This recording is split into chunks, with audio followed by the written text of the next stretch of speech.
कल का जो हादसा ज़िंदगियों को झंझोड़ने वाला हादसा, एक दर्दनाक हादसा जिसमें तकरीबन 40 के करीब लोग जो हैं अपनी जान से हाथ धो बैठते हैं और 18 से 19 लोग जो ज़ख्मी हालात में अस्पताल में अपनी ज़िंदगी और मौत की लड़ाई लड़ रहे हैं। सवाल ये उठता है, हादसे डोडा डिस्ट्रिक्ट और किश्तवाड़ बदरवा के हादसों का जो ये दौर है एक मुकद्दर बन चुका है। सवाल ये है, हादसे तो होते हैं, उसके बाद जिम्मेवारी लेने के लिए कोई तैयार नहीं होता। इसी विषय पर बात करने के लिए हमारे साथ भाजपा के जनरल सेक्रेटरी विबोध गुप्ता जी, जो MLC भी रह चुके हैं और एक फार फ्लॉन्ग एरिया से भी बिलोंग करते हैं, वो इस दर्द को बखूबी जानते हैं। आज इसी विषय पे हम उनसे सवाल जवाब करेंगे। विबोध जी, स्वागत है आपका। धन्यवाद जी। विबोध जी, कल का जो हादसा, दुखद हादसा, क्या कहना चाहते हैं? कल भैया दूज के दिन जो बस का ये हादसा हुआ है, बहुत ही दर्दनाक हादसा है। पूरा जम्मू कश्मीर जो है शोकग्रस्त हुआ। पूरे देश के अंदर इस हादसे को लेकर एक बड़ी चर्चा हुई और पूरा देश गमगीन हुआ। 40 के करीब हमारी जो लोगों की जानें जो हैं वो चली गई और उसमें हमारी बहनें, माताएं, हमारे युवा, बहुत ही बेशकीमती जानें जो हैं वो जम्मू कश्मीर और हमारे वहाँ की डोडा और किश्तवाड़ के हमारे लोगों की जानें जो हैं वो चली गई। बहुत चिंताजनक है। मैं इतना ज़रूर कहना चाहूँगा कि डोडा, बदरवा, किश्तवाड़, गूल अरनास, राजौरी, पुंछ, जितना भी हिली एरिया है जम्मू के का, सब तरफ इस समय नेशनल हाईवे बन रहे हैं। सड़कों का जाल बिछ रहा है। आज कोई 25 साल, 20 साल या 15 साल पुरानी बात नहीं रही है कि सिंगल सड़क के ऊपर गाड़ी चलती है और उसका हादसा हो जाता है। आज नेशनल हाईवेज़ बनने के बाद जो कल बड़ा हादसा हुआ है, इसकी भी चिंता करने की ज़रूरत है। जिस ढंग से गाड़ी ओवरलोड थी, जिस ढंग से कहा जा रहा है कि बड़ी रैश और नेग्लिजेंट ड्राइविंग जो है वो हो रही थी, ड्राइवर कर रहा था, जिस ढंग से कहा जा रहा है कि इस गाड़ी का ऑलरेडी 3 से 4 बार चालान हो चुका था, ऐसे लोगों को और ऐसी गाड़ियों को भी आइडेंटिफाई करना पड़ेगा। जो रेगुलर जिनके चालान होते हैं वो बाज नहीं आते हैं, फिर भी ओवरलोडिंग करते हैं, तेज़ गाड़ी चलाते हैं और इतनी बेशकीमती जानें जो हैं वो उनकी रैश एंड नेग्लिजेंट ड्राइविंग के कारण चली जाती हैं। मेरा ये कहना, मैं आपके माध्यम से ये ज़रूर कहना चाहूँगा गवर्नमेंट से, ये जो हादसा हुआ है इससे एक टेस्ट केस बनाया जाए और इसके ऊपर एक बड़ी कमेटी बनाई जाए और रिस्पॉन्सिबिलिटी फिक्स की जाए। अब रिस्पॉन्सिबिलिटी किसकी है? हर जो कंसर्न 2-3 डिपार्टमेंट हैं वो सारे एक दूसरे के ऊपर जो है रिस्पॉन्सिबिलिटी डालने की कोशिश करते हैं, लेकिन कहीं ना कहीं रिस्पॉन्सिबिलिटी फिक्स करने की ज़रूरत है कि ये जो हादसा हुआ है इसका रिस्पॉन्सिबल कौन है और उन लोगों को कड़ी से कड़ी सज़ा मिलनी चाहिए। ये कोई मजाक थोड़ा है। 40 जानें चली गई। पूरा जम्मू कश्मीर और पूरे जम्मू कश्मीर की भारतीय जनता पार्टी पूरे तरीके से उन परिवारों के साथ खड़ी है। उनके इस दुख की घड़ी में हम सब उनके साथ खड़े हैं। और मैं इतना ज़रूर कहना चाहूँगा कि जो लोग जख्मी हैं, जो लोग इंजर्ड हैं, उनका सही से, मैंने हमारे प्रदेश अध्यक्ष जी भी हाल पता करने गए थे, अच्छे से इलाज चल रहा है और अच्छे से इलाज हो ताकि वो ठीक होकर अपने परिवारों के अंदर दोबारा से जाकर एक अच्छी ज़िंदगी जो है वो व्यतीत कर सकें। जिन परिवारों से जानें चली गई हैं उनकी भरपाई नहीं हो सकती। इतनी कीमती जानें चली गई हैं, कभी उनकी भरपाई नहीं हो सकती है। मैं इसलिए इतना कहना चाहूँगा, भारी मन से मैं ये कहना चाहूँगा कि रिस्पॉन्सिबिलिटी फिक्स होनी चाहिए। जब रोड्स बन रही हैं, हाईवेज़ बन गए हैं और पूरे तरीके से कानून जो है उसके ऊपर भी रिफॉर्म्स आ रहे हैं, लेकिन फिर भी हादसे जो हैं रुक नहीं पा रहे। और इतने इतने बड़े हादसे, इतनी जानों का चले जाना।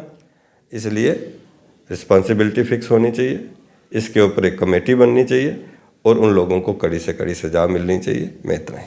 सर, हमने देखा कल का जो हादसा है, इससे पहले भी कई हादसे हुए हैं। इन गवर्नमेंट में ये ऐलान किया जाता है इंक्वायरी होगी, इंक्वायरी इनिशिएट होगी, किसी को जिम्मेवारी मतलब ठहराया जाएगा, मगर उसके बाद भी हमने देखा कि आज तक कोई भी इंक्वायरी मुकम्मल नहीं हुई, किसी को सज़ा नहीं हुई। इस मतलब आपने कई बार देखा होगा, न्यूज़ में पढ़ा होगा, डोडा रोड पे मैक्सिमम हादसे होते ही रहते हैं, मगर उस वक्त तो बयान आ जाते हैं जब हादसा होता है, जब नुकसान होता है, उसके बाद बिल्कुल चुप्पी साध ली जाती है, उसके बाद कोई एक्शन नहीं होता। इसके बारे में क्या कहें? देखिए, इसीलिए मैंने कहा कि इसको टेस्ट केस बनाया जाए। गवर्नमेंट के लिए ये एक टेस्ट केस होना चाहिए कि इसके ऊपर वो जो क्या होता है कि जो आपने कहा है कि टाइम जब निकलता है तो चीज़ें जो हैं वो ख़त्म हो जाती हैं, वो सब ख़त्म हो जाता है। कोई एक्सीडेंट हुआ, उसमें इतनी कीमती जानें चली गई, वो परिवार जो है वो मतलब जिनके अंदर से नौजवान बेटा या बेटी चली गई, वो परिवार ख़त्म हो गए और वो सारा आस्ता आस्ता ठंडा हो जाता है। इसीलिए मैंने ये कहा है कि इसके ऊपर एक कमेटी बननी चाहिए, सीनियर ऑफिसर्स की कमेटी बननी चाहिए। उसमें ट्रैफिक पुलिस के भी ऑफिसर कोई उसमें होना चाहिए, पुलिस का ऑफिसर भी होना चाहिए, R&B डिपार्टमेंट का भी ऑफिसर उसमें होना चाहिए, कोई IAS रैंक का ऑफिसर भी उसके अंदर होना चाहिए। एक बड़ी कमेटी बननी चाहिए जो सीरियसली इस हादसे को मॉनिटर करे और जो वो उसकी रिपोर्ट हो, जो रिकमेंडेशन हो, उसके ऊपर पूरी कार्रवाई हो ताकि इन हादसों से बचा जा सके। सर, हमने देखा है कि हर साल गाड़ियों की फिटनेस की चेकिंग होती है, उसके बेस पे हमको आगे परमिट दिया जाता है जब परमिट रिन्यूअल होता है, मगर हिली एरियाज़ के लिए कुछ स्पेशल ऐसा होना चाहिए कि इनका भी कोई लाइफ होनी चाहिए गाड़ियों में, क्योंकि फिटनेस का बड़ा इशू रहता है। गाड़ियाँ फिट नहीं हैं, जिसकी वजह से कभी कोई गाड़ी का ब्रेक फेल हो जाता है, कोई ये भी एक कारण बनते हैं हादसे होने के लिए। इसमें RTO डिपार्टमेंट भी आता है, चाहे अपना ट्रैफिक डिपार्टमेंट विभाग भी आता है, जो इन चीज़ों का सीरियस नहीं ले रहे हैं। इस पर भी आप ज़रा। देखिए, गवर्नमेंट ने तो पहले से ही तय किया था कि 15 साल के बाद जो है वो गाड़ी जो है उसको कंडम माना जाएगा, और उसमें भी उन्होंने 2 साल या 1 साल के एक्सटेंशन की प्रोविज़न रखा था। लेकिन अगर फिर भी वो चीज़ भी नहीं लागू हो पा रही, मेरे हिसाब से तो वो चीज़ अपने प्रैक्टिकली काम कर रही है, लेकिन कहीं ना कहीं निचले लेवल पर उसमें कहीं जो मैं ये कहता हूँ कि भाई कहीं ना कहीं उसकी खराबी हो रही है, उसको देखने की ज़रूरत है। गवर्नमेंट जो है पूरे तरीके से जो है कानून बना रही है, सख्ती से कानून बन रहे हैं और सख्ती से लागू भी किए जा रहे हैं, लेकिन निचले लेवल पर कहीं ना कहीं इम्प्लीमेंटेशन की कमी है। वो इम्प्लीमेंट पूरे तरीके से हो, with letter and spirit implement हो, वो बड़ा ज़रूरी है। सर, आपने खबरों में भी सुना होगा कि ओवरलोड थी गाड़ी, मतलब ये भी सुनने में आया कि चालान भी किया गया, फिर भी गाड़ी को आगे जाना जाए, मतलब उस पर कोई ऐसी कार्रवाई नहीं की गई जिससे उसको रोका जाए, और आ जाके फिर ये हादसा हो जाता है। उसके बाद हम बहुत से बहुत दावत सुनते रहते हैं कि अब हमने वो करना है, ये करना है। ट्रैफिक में भी हम देखते हैं चेकिंग सुना स्टार्ट हो जाती है, मगर आ जाके फिर वही हाल। इस गाड़ी मतलब एक मिसाल है आपके सामने, इस गाड़ी का जो हादसा होना है, इसके बारे में आप देखिए, ये इस गाड़ी की अगर हम बात करें, बड़ा एक चिंता का विषय है कि ये एक लंबे सफ़र के लिए गाड़ी निकली थी। ये किश्तवाड़ से जम्मू आ रही थी और इसमें ओवरलोडिंग। हम छोटे रूट में देखते हैं कि 5 किलोमीटर के रूट पे जाना है, वो मिनी बस जा रही है तो वो उसमें ओवरलोडिंग हुई है, नहीं होनी चाहिए, वो भी नहीं होनी चाहिए। लेकिन इतने लंबे रूट में ओवरलोडिंग का होना, ड्राइवर और कंडक्टर जो हैं और ये डिपार्टमेंट जो है, ये पूरे तरीके से उस तरफ से उनके ऊपर कार्रवाई होनी चाहिए। लेकिन हम लोगों को भी तो सोचना पड़ेगा कि मुझे किश्तवाड़ से जम्मू आना है, क्या मुझे ओवरलोड बस पे बैठना चाहिए कि नहीं बैठना चाहिए? क्या मुझे छत पे बैठकर किश्तवाड़ से जम्मू आना चाहिए? या हम लोगों को भी सोचना होगा, हम सवारियों को भी सोचना होगा कि क्या हमें ड्राइवर लालची है, ओनर जो है बस का है वो लालच में है, वहाँ पर जो RTO डिपार्टमेंट के लोग हैं या ट्रैफिक पुलिस के लोग हैं वो नज़रअंदाज कर जा रहे हैं, उनका क्या कंसिडरेशन है? ये बातें तो है ही हैं, लेकिन मैं ये आपसे ये बात कह रहा हूँ कि हमें भी सोचना है कि क्या हमें ओवरलोडेड बस पे बैठना है कि नहीं बैठना है। इसके लिए ज़रूर चिंता करनी चाहिए, बीइंग पैसेंजर मुझे भी करनी चाहिए, वो आपको भी करनी चाहिए। लेकिन फिर ये कहा जाता है कि भाई आखिरी बस थी, इसके बाद कोई बस नहीं थी, कहाँ रहना था, इसलिए मजबूरी थी। उसके लिए गवर्नमेंट को देखने की ज़रूरत है कि जिस रूट पे बसेस कम हैं, जिस रूट पर हमें लगता है कि शाम के समय कोई एक्स्ट्रा गाड़ी लगाने की ज़रूरत है जिससे ओवरलोडिंग से बचा जाए, उसमें चाहे ट्रैफिक पुलिस है, चाहे आरटीओ डिपार्टमेंट है, चाहे डिस्ट्रिक्ट एडमिनिस्ट्रेशन है, उनको स्क्रीनिंग करने की ज़रूरत है, उनको मॉनिटर करने की ज़रूरत है, उनको एक्सरसाइज करने की ज़रूरत है। यहाँ पर एसआरटी की बसें भी बढ़ाने की ज़रूरत है। जहाँ जहाँ पर भी हमें एसआरटी की बसों की ज़रूरत है, सरकारी बसों की ज़रूरत है, उनको बढ़ाएं और ताकि ओवरलोडिंग ख़त्म हो सके। उसमें मैं फिर कहूँगा, उसमें सवारी भी इस बात को देखे कि अगर एक गाड़ी पीछे और है, फिर जल्दबाजी ना करें, फिर ओवरलोडेड बस पे ना बैठे।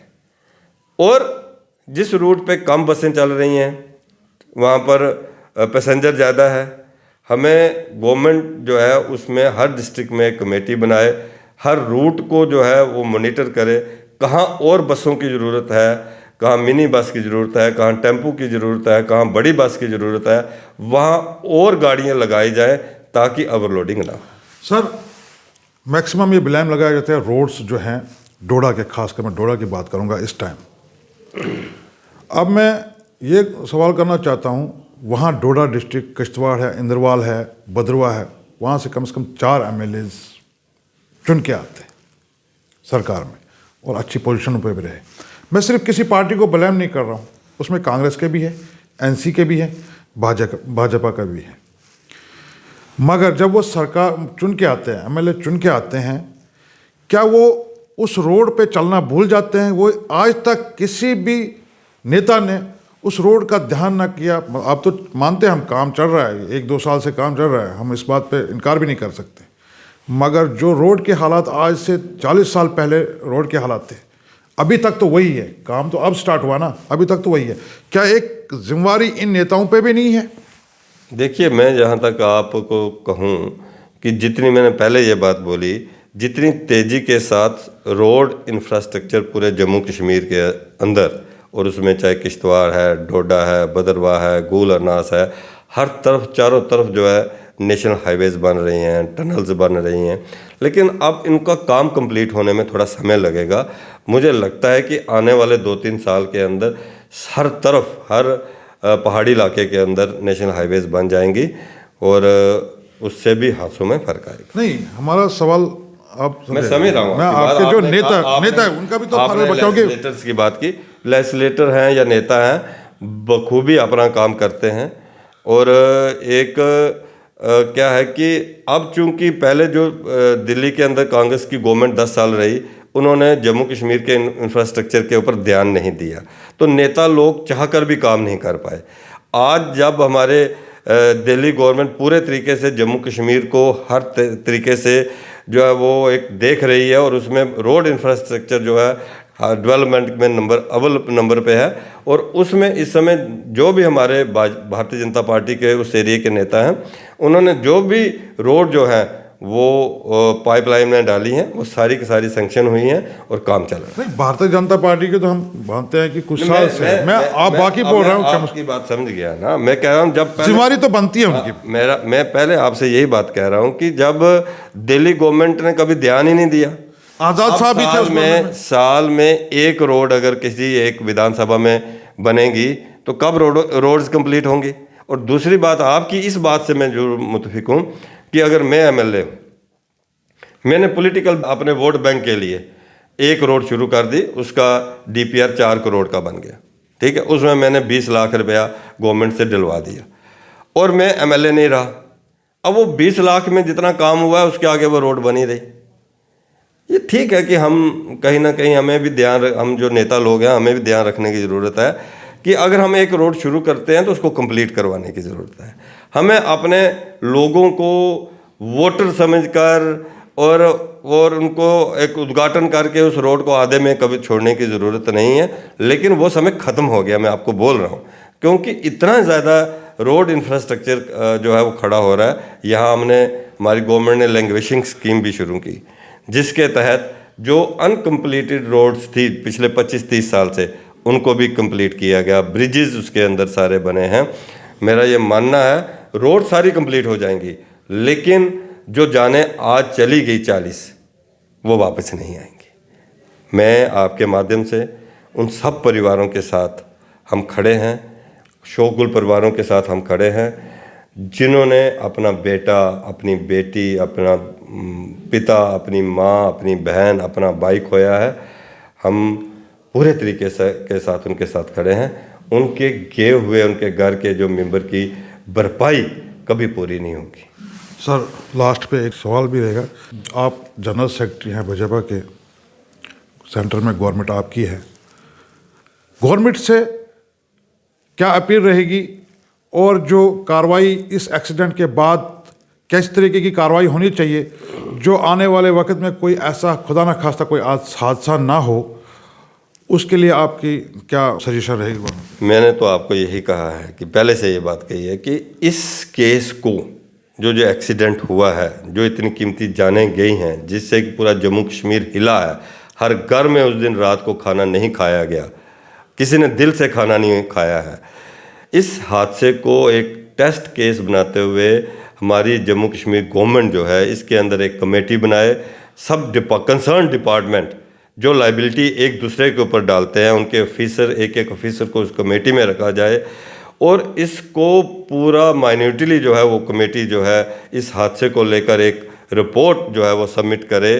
टाइम फ्रेम उसका होना चाहिए, महीना 1.5 महीना उसके अंदर वो रिपोर्ट आए और उसमें जो कल्प्रिट पाए जाए उनके खिलाफ सख्त से सख्त कार्रवाई होनी चाहिए ताकि इन हादसों से बचा जाए। थैंक यू सर, शुक्रिया सर।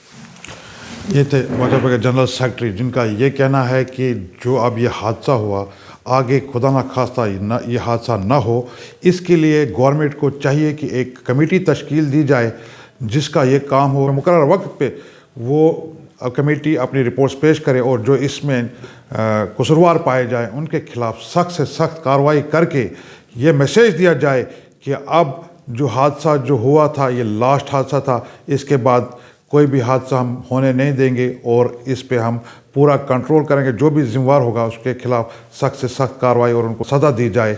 इनका ये साफ कहना था कि हम गवर्नमेंट से ये अपील करते हैं। वीडियो जर्नलिस्ट इंद्रजीत के साथ यासिन मीर, यंग बाइट्स, जम्मू।